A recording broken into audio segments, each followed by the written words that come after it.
हमने ग्रेविटेशन का unit start किया था, तो आज हमारा पहला टॉपिक भी ग्रेविटेशन ही है। ग्रेविटेशन का जनरल मीनिंग होता है force of attraction between two bodies having mass. जब दो बॉडीज के बीच में मास होगा तो वो एक दूसरे को अट्रैक्ट करेंगी, that is the law of gravitation. Newton वो पहले साइंटिस्ट थे जिन्होंने इसको ऑब्जर्व किया था इन द ईयर 1665, ठीक है, जब एप्पल उनके ऊपर गिरा था। ठीक है, तो न्यूटन ने लॉ दिया ग्रेविटेशन का। उसने कहा every body in this universe attracts every other body. ठीक है, हर एक चीज दूसरे ऑब्जेक्ट को अट्रैक्ट करती है। जैसे कि पिन सन को भी अट्रैक्ट करेगी और सन उस पिन को भी अट्रैक्ट करेगा। ठीक है, मास चाहे कम हो चाहे ज्यादा हो, दोनों की force of attraction equal and opposite होती है। ठीक है, ये आपने हमेशा ध्यान रखना है कि जितनी फोर्स से पिन किसी ऑब्जेक्ट को अट्रैक्ट कर रही है उतनी फोर्स से वो ऑब्जेक्ट भी पिन को अट्रैक्ट करेगा। ऐसा नहीं कि पिन छोटी है तो उसकी अट्रैक्शन कम होगी और बड़ी चीज की अट्रैक्शन ज्यादा होगी, ऐसा नहीं होता। फोर्स ऑफ अट्रैक्शन दोनों ऑब्जेक्ट एक दूसरे पर इक्वल एंड अपोजिट लगाते हैं। उसके बाद हम पढ़ते हैं कि फोर्स ऑफ अट्रैक्शन जो है वो डायरेक्टली प्रोपोर्शनल रहती है product of their masses and inversely proportional to square of the distance between them. तो इसको प्रूव करने के लिए हम दो ऑब्जेक्ट लेते हैं ए एंड बी, दोनों का मास ले लेंगे m1 एंड m2 और उनके बीच की सेपरेशन ले लेते हैं r। तो एग्जांपल के लिए डायग्राम है आपके पास, ये a और b हैं, इनके बीच में जो सेपरेशन है वो r। F12 है फोर्स ऑन 1 ड्यू टू 2 और F21 है फोर्स ऑन 2 ड्यू टू 1। इसकी वजह से इसके ऊपर फोर्स लगेगी और इसकी वजह से इसके ऊपर फोर्स लगेगी। जैसा कि मैंने आपको कहा कि दोनों फोर्सेस कैसी होंगी, इक्वल एंड अपोजिट।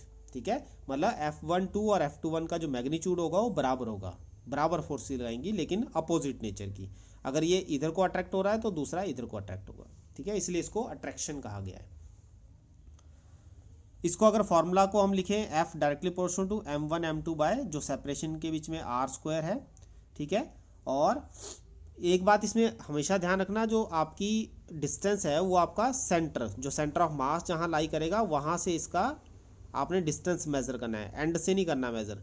मान लो इसका सेंटर ऑफ मास सेंटर पे लाई कर रहा है तो सेंटर से इनके डिस्टेंसेस लेने हैं दोनों के। ये चीज़ बड़ी इंपॉर्टेंट है, ये भी आपने ध्यान में रखनी है। फिर हमने फॉर्मूला को खोला, प्रोपोर्शनलिटी का साइन हटाया तो हमारे पास कैपिटल जी आ गया। ये कैपिटल जी आपका कांस्टेंट है और इसको हम नाम देते हैं universal gravitational constant. Universal word इसलिए यूज किया जाता है क्योंकि थ्रू आउट यूनिवर्स इसकी वैल्यू सेम रहती है। ठीक है, ये भी आपने ध्यान रखना है क्यों इसको यूनिवर्सल कहा गया है। उसके बाद इसकी डायमेंशन अगर हम निकालते हैं तो डायमेंशन में जी की वैल्यू निकालने के लिए इसको आर स्क्वायर को यहाँ ले जाओ, एफ आर स्क्वायर, और m1 m2 से डिवाइड कर दो उसको। तो एफ का डायमेंशन आपको पता है, आर का एल डिस्टेंस होता है और इसको एल ले लेंगे और दोनों मासेस को mm ले लेंगे। तो हमारा जो आंसर आएगा m-1 L3 T-2। तो ये भी आपने अच्छे से कर लेना है क्योंकि एग्जाम में बहुत बार पूछा जाता है MCQ में। SI यूनिट इसका रहता है, ये आप फॉर्मूला से निकाल सकते हो। फोर्स का यूनिट होता है न्यूटन, डिस्टेंस का यूनिट होता है मीटर, स्क्वायर है तो मीटर स्क्वायर, और दो मासेस हैं डिवाइड में है तो kg-2, मतलब डिवाइड में है। ठीक है, तो इसलिए इसको kg-2 आप लिख सकते हो। उसके बाद इसके कुछ वैल्यूज हैं, ये भी आपने ध्यान में रखनी है। एक तो आपने रखना है जो कैपिटल जी है इसकी जो वैल्यू रहती है वो आपने याद रखनी है, it is 6.53 into 10⁻11 newton meter square पर केजी स्क्वायर। ठीक है, तो ये इसकी जनरल वैल्यू है, मतलब थ्रू आउट यूनिवर्स इसकी सेम रहती है, यही वैल्यू रहेगी हमेशा। उसके बाद evidence in support of Newton's law of gravitation, क्या हमारे पास क्या क्या एविडेंस है जिससे हमें पता लगता है कि न्यूटन लॉ वैलिड है। तो इसमें सबसे पहले बात रहती है कि जो अर्थ है या कोई भी प्लैनेट है वो सन के अराउंड रोटेट कर रहा है, तो it is due to gravitation. ठीक है, आपके सोलर और लूनर एक्लिप्स आपने बचपन से पढ़े हैं। ठीक है, ये भी आप क्या कर सकते हो, इसके ऊपर एक्सप्लेन कर सकते हो by the law of gravitation. ठीक है, आपने देखा है कि आपके जो बड़े बड़े समंदर हैं जिनको ओशियंस हम कहते हैं, वहाँ पे आपके टाइड्स आते हैं, टाइड्स फॉर्मेशन होती है, लहरें उठती हैं बैठती हैं। ठीक है, तो लहरें क्यों उठती हैं, क्योंकि जो मून और ओशियन है इसके बीच में अट्रैक्शन की वजह से जो वाटर है वो मून की तरफ को अट्रैक्ट होता है, तो उसका लेवल राइज कर जाता है। और जब मून की जो पोजीशन है वो चेंज हो जाती है, वो दूर चला जाता है ओशियन से, तो उसकी अट्रैक्शन कम हो जाती है और वाटर फिर वापस अपनी ओरिजिनल पोजीशन पे आ जाता है। तो इस तरह से जो ऊपर नीचे वाटर होता है तो उससे लहरें तैयार होती हैं। ठीक है, और उनको हम टाइड्स कहते हैं। उसके बाद आता है आपका जो आर्टिफिशियल सैटेलाइट्स हैं, ठीक है, वो आपकी जो उनकी पोजीशन है या आप उनको सेट करते हो तो वो भी आप ग्रेविटेशन की हेल्प से ही उनको सेट कर सकते हो। लॉ का हम यूज़ में ग्रेविटेशन लॉ का यूज़ करते हैं। उसके बाद हमारा नेक्स्ट टॉपिक आता है इसके अंदर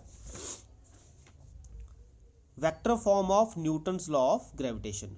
वेक्टर फॉर्म में हम इसको प्रूव करेंगे कि आपकी जो फोर्स ऑफ अट्रैक्शन है बिटवीन टू ऑब्जेक्ट्स ये इक्वल एंड अपोजिट रहती है।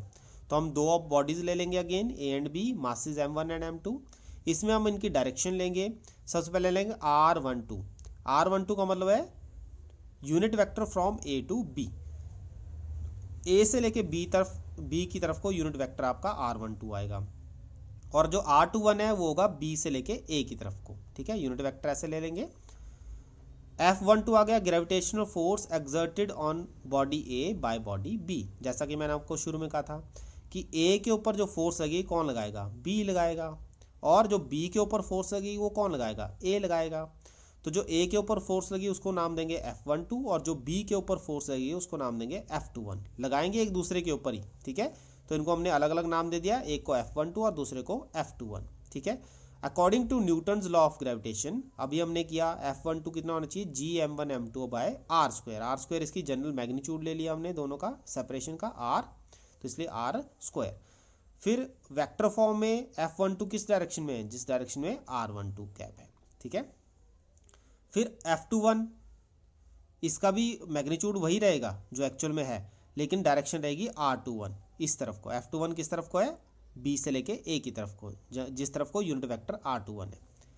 फिर हमने देखा r12 और r21 की जो डायरेक्शन हो कैसी है, इक्वल एंड अपोजिट। r12 और r21 दोनों का मैग्नीट्यूड 1 ही होता है, यूनिट वेक्टर का 1 होता है, लेकिन डायरेक्शन कैसी है, अपोजिट है। तो इसलिए r12 should be equal to minus of r21। जब मैं यहाँ पे इनकी वैल्यूज पुट कर दूँ, इनको यूज़ करूँ, तो F12 कितना आ जाएगा, माइनस ऑफ F21, ठीक है। तो इसका मतलब क्या हुआ, ये हमें बता रहा है कि जो gravitational force between two bodies है it must be equal and opposite, ठीक है। तो यही आपने प्रूव करना था।